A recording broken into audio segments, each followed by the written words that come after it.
Dahil sa katotohanang ipinapangaral ng Santa Iglesia Katolika na hindi maitanggi ng mga protestante sa lungatang aral at bahayag ng mga pastor. Ilalatad, lalatad, lalatad, lalatad.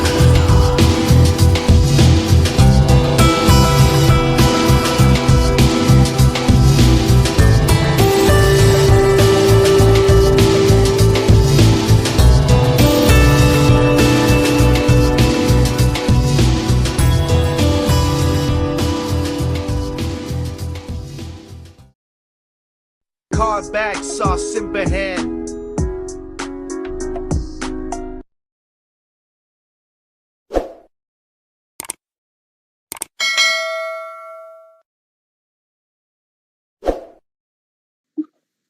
Kinig na marinig ba ko sa kanya?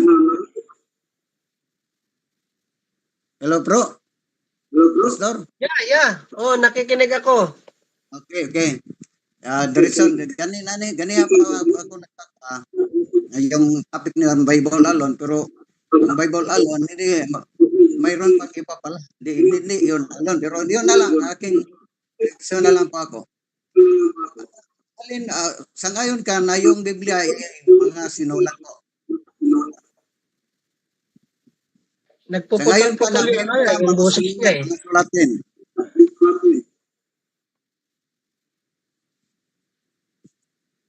Pastor? Sabi ni Christopher, windang-windang daw si Pastor. Kasi nga, sorry kapatid, hindi kasi kita marinig. Yung kinakot kasi ni John Ray doon na unang tradisyon, kasama na yun sa Pastor. Ulitin mo, makikinig ako. Sige. Okay, makinig kami, ha? Sa ngayon po ba kayo na ang Biblia ay mga sulatin o mga sinulat? Sa ngayon ka, hindi? Sangayon kayo sa Yung ang Biblia ay mga sinulat, mga sulatin. Sa ngayon ka? New sa Latin, ano po? Mga sinulat. Sangayon kayo sa mga sinulat na ano? Sa ngayon kayo na ang Biblia ay mga sinulat. Okay. Yeah, sangayon ako na ang Biblia ay mga sinulat. Yun nga yung pinapadefine ko kay John Ray. Ano bang ibig sabihin ng Biblia? Mga libro, collections of book po yan. So, ibig sabihin, from Genesis, Deuteronomy, Leviticus, kasama na po yun sa Biblia. Dahil sa ngayon po yan. Dahil sa ngayon po kayo na ang Biblia ay mga sinulat, alin ang nauna? Ang manunulat o ang sinulat? Nauna yung naglikha. Pag sinabi mo manunulat, kasi dalawa kasi yung author kasi, ganito yan, sasagutin ko para maunawaan nyo po. Ako man ang nagsusulat, pero guided by the Spirit po yan. Pastor, hindi yun tanong ko. Gamit ang tao, Pastor. pero yung salita niya ay galing sa banal na espiritu. Pastor, wala pa. Ibig sabihin, bago pa, sumasagot ako. Yung tanong ko. Sulat. Hindi lang. Pastor, hindi yung tanong ko. Hindi ko nagtanong ngayon kung ang Biblia ba ay guided by Holy Spirit. Hindi pa yung tanong ko. Alin ang nauna, ang manunulat o ang mga sinulat? Kaya nga pinapaliwanag ko sa iyo. Yes, Lord, alam mo na. Yung sumulat o yung manunulat, siyempre, nauna yung sumulat kaysa sinulat. Pero, ilang po yun, sulat ni Pablo, ni Pedro, kundi galing po yun sa banal na espiritu. Siya lang po yung nagdikta. Alam mo ba na sino na yung sulat nila ay guided by the Spirit? Hindi nila sulat. Sa ngayon ka, Pastor, na kung walang manunulat, walang sinulat, walang Biblia. Hindi ako sangayon doon. Kasi nga, nandyan yung banal na espiritu, nagpapaunawa sa kanila. So, hindi niya po... Okay, sino po ba ang pinaunawaan ng... Pastor, balot na lang. Pastor, para ba ang Biblia ay sulat lang ng tao? Yun ba yung paniniwala mo? Ang Biblia ay sulat lang ng tao?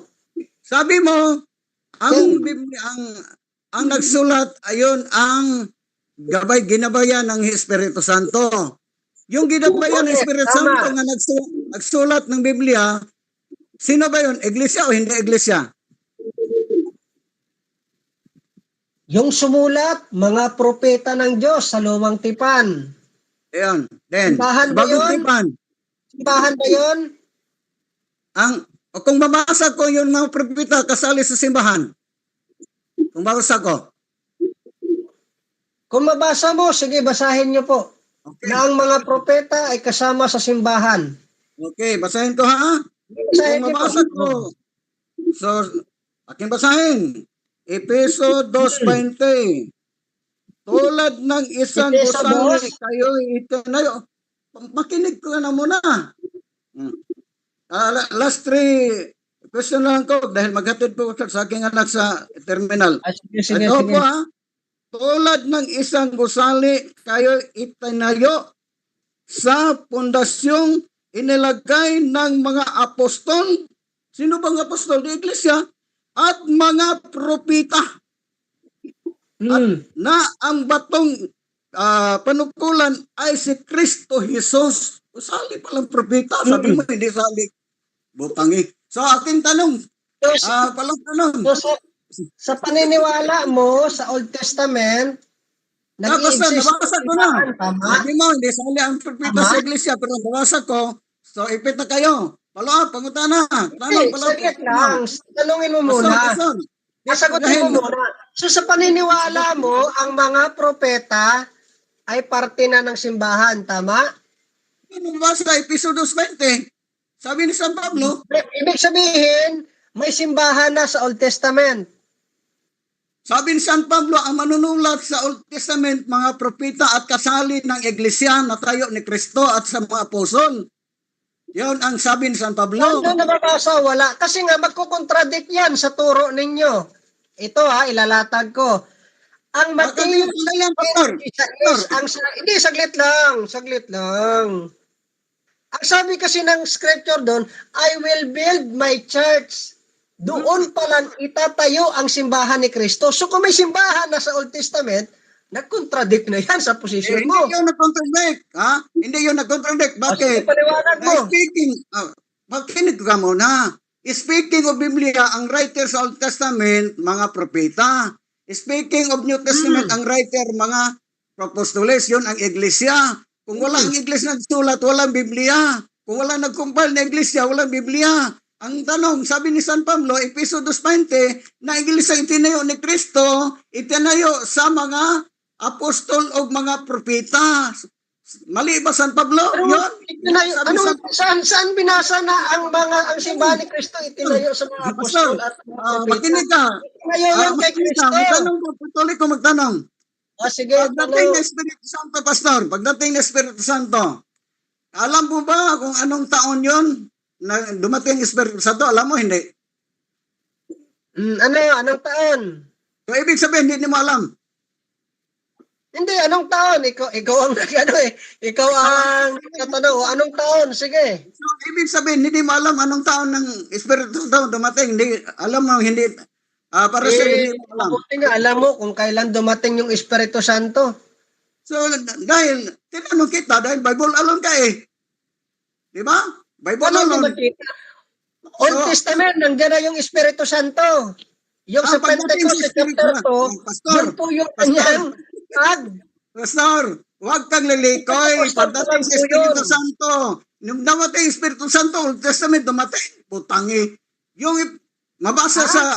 Dumatay ang Espiritu Santo sa Old Testament? Tama ba? Pastor, gawa 2:1 hanggang 5, dumating ang Espiritu Santo.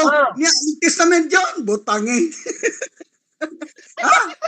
So, ibig sabihin sa Old Testament, walang Espiritu Santo. Pastor, pagdating na Espiritu Santo, nangaral ang mga apostoles, nagamit na ba silang Biblia? Nagdala na, nagamit na o hindi pa?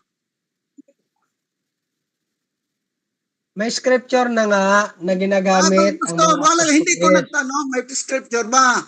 Sa panahon sa Espiritu Santo, gawa 2:1 hanggang 5, nangaral ang apostoles at may na bautisman silang 3,000. sa ngaral noon, nangon San Pedro, may Biblia na silang ginamit sa papangaral. May Biblia na wala pa. Mayroon, Book of Jewel, parte po yun ng Biblia.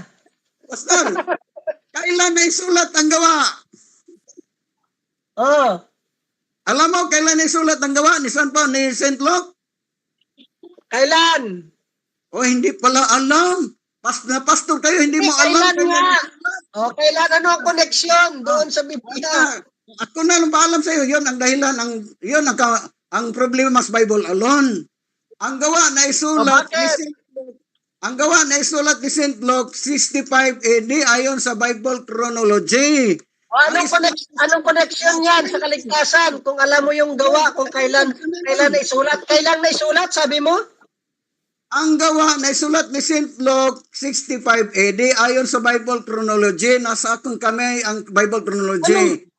Ano? 65 AD na isulat ang gawa. 60 AD, 65 AD? Ako.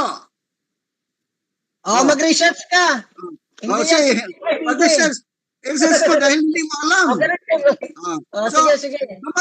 dumating Espiritu Santo 30 AD, 33 AD. Paano maging nanay Biblia ng gawa? Hindi pa naisulat. Ganito, tuturuan kita ha. Yung Espiritu Santo, hindi na. Ganito na lang, Pastor. Last na lang, Pastor. Pastor, last na lang. Nandyan po siya. Ibig sabihin, Huwag na sa Old inisip. Testament pa lang, nandyan na ang Espiritu Santo hanggang ngayon.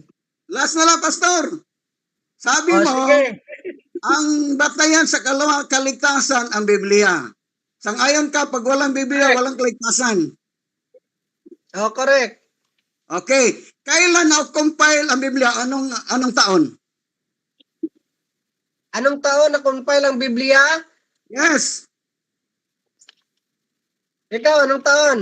Hindi pala alam. Pastor kayo, hindi mo alam. Hindi. Pag ang membro mo magtanong, kailan na-compile? Ano nga, sabi mo? Ha? Anong taon nga? Kasi nga, kinukuha ko yung base na kung Okay, saan, yun lang. ibig sabihin, noong panahon lang na na-compile ang Biblia, ang kaligtasan. Mali. Dahil wala pa Turuan po naman. na-compile ang kaligtasan na. Ganito, Pastor. Dahil hindi mo alam, ang hindi pastor ang magturo sa iyo. Turuan kayo ng hindi pastor kaya hindi mo alam. Yun na dapat, kailangan magpasakop ka sa pastor o sa pare. Hindi mo alam, turuan ba kayo? Libro ka Kailan lang. na-compile ang Biblia? 405 AD. Kailan? Sino Kailan? nag-compile? Si St. Jerome. Ah. Sino ang naglagay ng kapitulo versikulo? Si Cardinal Hugo de Santo Caro, si Yan, narinig ko na yan kay Father Darwin. Alam Alam niyo, ko ha? yan. Diyan din siya naipit kay Pastor, makinig ka muna, Rian. tuturuan kita.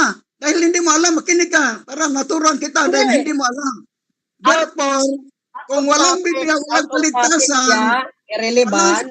wala pang Biblia, ibig ba sabihin ng mga tao wala pang kaligtasan dahil wala pang Biblia? Butangi. Dahil ang Biblia, na-compile 405 AD na.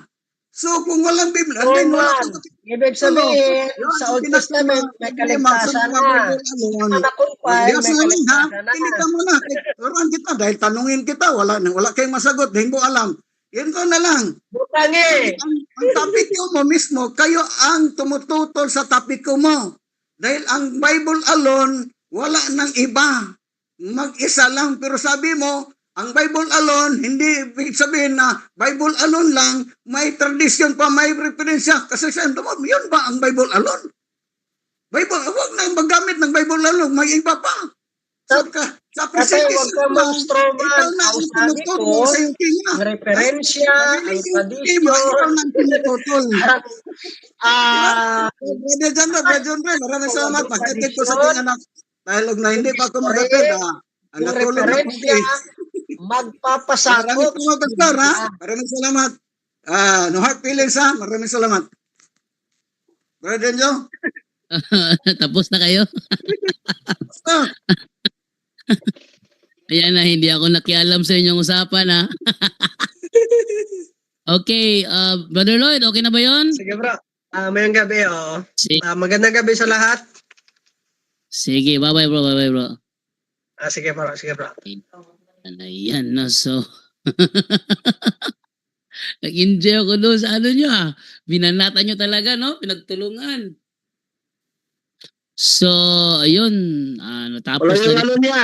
Nawala yung alon niya ulit dyan doon. Nawala yung alon. Kasi pwede pala reference. Na, Pwede lahat. Pwede history. May church pa. May tradition din. Nawala yung alon. naipit siya ni Brother Jun sa alone.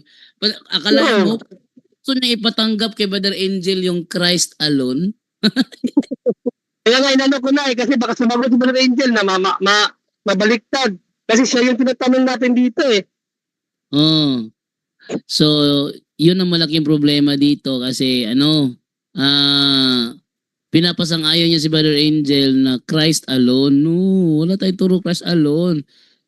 Actually, hindi pa nagliligtas si Kristo, may nililigtas na yung Ama. Ano ba naman? Okay. Testament So, pagliligtas na. ha? Sa Old Testament pala may pagliligtas na. May pagliligtas sa Old Testament, no? Nagligtas si Kristo nung siya ay naipako na sa cross. Samantalang sa Old Testament nagliligtas na yung Ama. So mali talaga yung Christ alone. Okay. So maraming salamat sa inyong pakikipagpuyat kasama namin. Si Brother Angel, gising pa ba? O natulog na? Natulog na. Pasok po bukas. Si Brother Tata for the first time narinig ko. Talagang siya yung pinakalas na kipagbakbakan. Gising pa si Brother Tata. Nagtiyaga na lang po ako dahil yung anak ko magpunta ng CDO, Cagayan de Oro, para sa kanyang klase sa exam sa kanyang masteral sa Xavier University. Magpatid siya sa terminal kahit ng gabi, 12 o'clock. Hindi na lang ako natulog. Yun ang dahilan. Ngayon 12 o'clock. Alis na ngayon 12 o'clock. Yes, maghatid po. Ihatid ko sa may terminal 12 o'clock sa terminal sa IGBT yung nag-rally po tayo doon sa IGBT noon. Yung dating IBGT yun pa rin hanggang ngayon?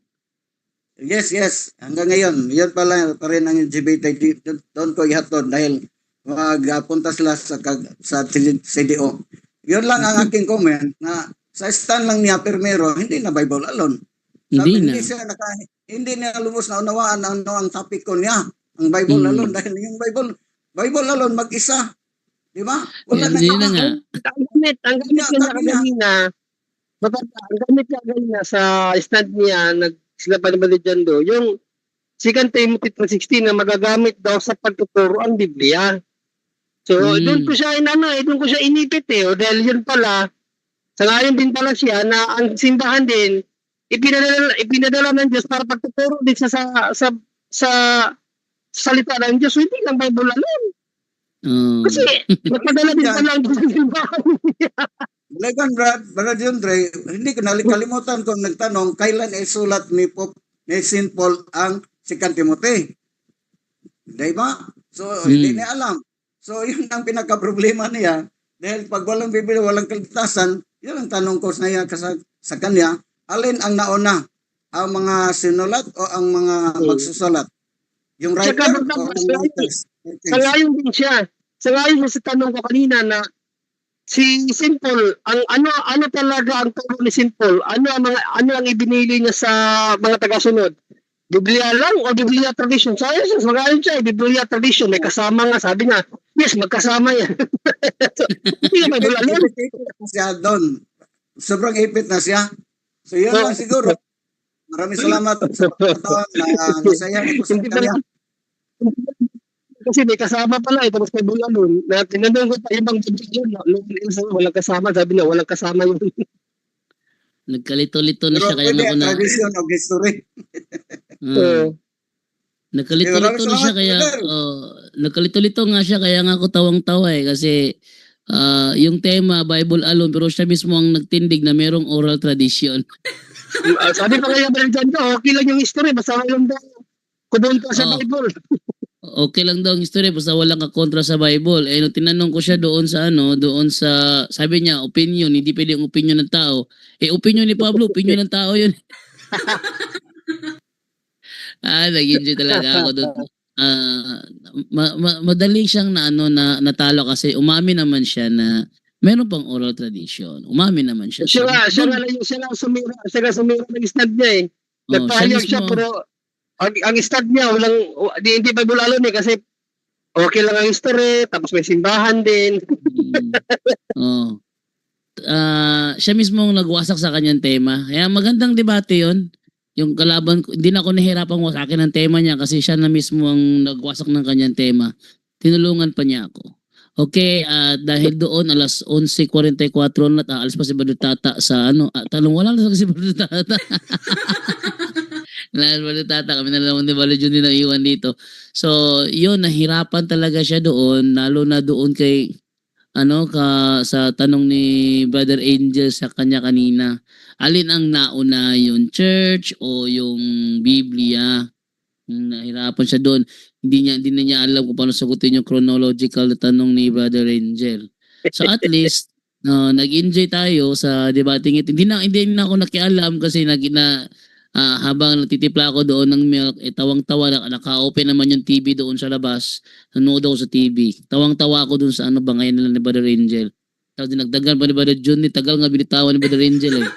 Pero okay lang, at least naipit siya kay Brother Angel doon. Umamin siya na nauna ang church kaysa sa Biblia.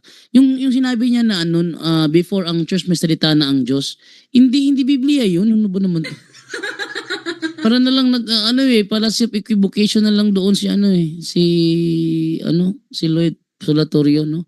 Okay, so Brother John Ray, huling misa na Okay. kasi 12:45 na dyan, nasa trabaho ka? Nasa trabaho ako pero PTX na ko ngayon PTX eh. Pero yung paman congrats Brother Jando sa debate at kung sabaga hindi ka na nahihirapan na i-debunk kasi siya na yung nagkontra sa stand niya eh. No? So, ganun talaga mga kapatid, kapag wala ka sa katotohanan, hindi mo na alam ano yung tama. No? Hindi mo na alam kung saan kayo i-stand. Basta ang sa'yo lang, kung ano yung itinuro sa'yo, yun ang pinaniniwalaan mo, hindi naman mga kaya tindigan. So, yan po ang dilema sa mga protestante na nagtuturo ng alone. Ang dami nila, sabi niya kay Brother Angel eh, meron silang 5 alon. Sabi ni Brother Angel, hindi na alon yun, 5 eh. Oo. Hindi na alon yun kasi 5 na yan. Pag alon, isa lang yan. Kaya sabi ni Brother Angel, hindi na alon yun. Sa grammar pa lang, wala na. Sa logic pa lang, wala na. Sabi nga ni Brother Angel, totoo naman. Kasi pag 5 yung alon, hindi na alon, dapat alons. Marong grammar naman, plural yung alon. Kaya ganyan pa man, yan na nga, papalit pasasalamat pa rin sa Diyos na kahit ganun, at least ngayon tayo alam na natin na ano yung mga paniniwala na nila, ano yung mga objections nila, yun ang importante doon yung malaman natin yung objections nila eh. No? At paano sila makipag-argument. So kung ang uri ng argument, katulad sa argument ni Pastor Lloyd, hindi tayo matatalo kasi siya mismo nagpapatotoo na hindi pala alone. Kasi mayroong history, may tradition, mayroong ding church. No, inamin naman niya yan, pero Bible alone lang daw. So siguro mali siguro ang kanilang paniniwala regarding sa Biblia lang. Dapat hindi Biblia lang. Mali, pag sinabi kasing alone, tapos maniniwala ka sa history, maniniwala ka sa tradition, maniniwala ka sa church, hindi na po alone yun. No, kaya nga ang simbahan, turo po ng simbahan, tatlo ang haligi. Equal po lahat yan, no? Bible, tradition, and church magisterium. So pag tayo nagturo, talagang hindi nakakalito. Hindi po nakakalito. Sa kanila nakakalito kasi alone, pero tinatanggap lahat. No? So, yan. Papuri sa Diyos sa kanyang kadakilaan at maraming salamat sa lahat po ng mga nagpuyat. So, see you po bukas, same time, same place. Pakpi ba yun? Okay, thank you sa iyo, Brother John Ray. Nag-enjoy naman tayo doon may pagtalakay din sa kanya. Naisip ko nga muli siyang hamunin, patunayan ko na yung Tobit, Macabeo ay bahagi talaga ng Biblia yun. No? Ewan ko lang kung lalabanan yun ni PTR Lloyd Solatorio. Okay, so huling minsan, pasalamat tayo, Brother John Ray. Brother John Ray? Yun na, nagpapasalamat na ako bro, yun na yan. Tapos na pala. Akala ko hindi pa. Okay, so dahil gabing-gabi na po is closing prayer na po tayo diretso. In the name of the Father and of the Son and of the Holy Spirit. Amen. Saint Michael the Archangel, defend us in battle. Be our protection against the wickedness and snares of the devil. May God rebuke him, we humbly pray, and do thou, O Prince of heavenly hosts, by the power of God, cast into hell Satan and all the evil spirits who prowl about the world, seeking the ruin of souls. Amen. In the name of the Father and of the Son and of the Holy Spirit. Amen. Paalam na po sa inyong lahat and bye-bye. Anyone can claim the statement of the Bible because we can do a private interpretation. Kining ako mga kaigsunan nga gipabarog nga usa ka haligi nganong matuod ang simbahan tungod kay gitukod ni Kristo. Dili tungod sa pagkamabasa, dili tungod sa karakter, dili tungod sa ngan, usara ang haligi nga kung ipabarog nganong nahimong tinuod ang simbahan Katoliko way laing rason tinukod sa atong Ginoong Hesus-Kristo. Talakayan to, hindi bara-bara, katotohanan lang walang palisod. Para sa mesa ng usapan, di kami nag-aaway. Puro talakayan, hindi banggayan ng patay mali. Sa aral hinahimay, parang beats na nire-replay. Truth ang target namin, hindi hypo display. Bawat teksto sinisilip, context yan di pwedeng ipinipilit. Doctrine na solid, hindi fake, hindi boses ng Diyos, di namin gustong i-credit. Doktrina flow, hasal ng pag-iisip, salita ng Diyos, yan ang aming inisip. Uhaw sa turo, kaya kami nagdidip sa talakayan, truth ang pinanghahawakan. Keep it, doktrina flow, hindi ito laro. Pag-unaway tumatagos hanggang buto. Sa bawat linya, puso ang sumisigaw. Katotohanan lang, walang bawal, walang bawas raw. May tanong, sige lapag mo, let's go. Di kami takot sa debate na may respeto. Espiritu ang guide, parang bigtas mudang tempo. Pag may liwanag, lahat ng shadow nagmeme. Hindi kami nagmamarunong nag-aaralay. Pag may gap sa mind, Diyos ang pumuno niyan. Ang Iglesia ng Diyos mula Espanya, papuntang Pilipinas. Dapat malinaw yan. Hindi kompetisyon, hindi kami nagrarime para lang manalo. Puso ang puhunan, hindi bara-bara ang palo. Truth ang goal, yan ang tunay na trono. Doktrina flow, hasal ng pag-iisip, salita ng Diyos, yan ang aming inisip. Uhaw sa turo, kaya kami nagdidip sa talakayan, truth ang pinanghahahakan. Keep it, doktrina flow, hanggang dulo go. Liwanag ang bit-bit, hindi ego. Sa doktrinal na usapang totoo. Pila ang foundation of the Kami ang truth bida, is the yo! church, and the Catholic Church is the church founded by Jesus Christ. Then, asay inyong pilion.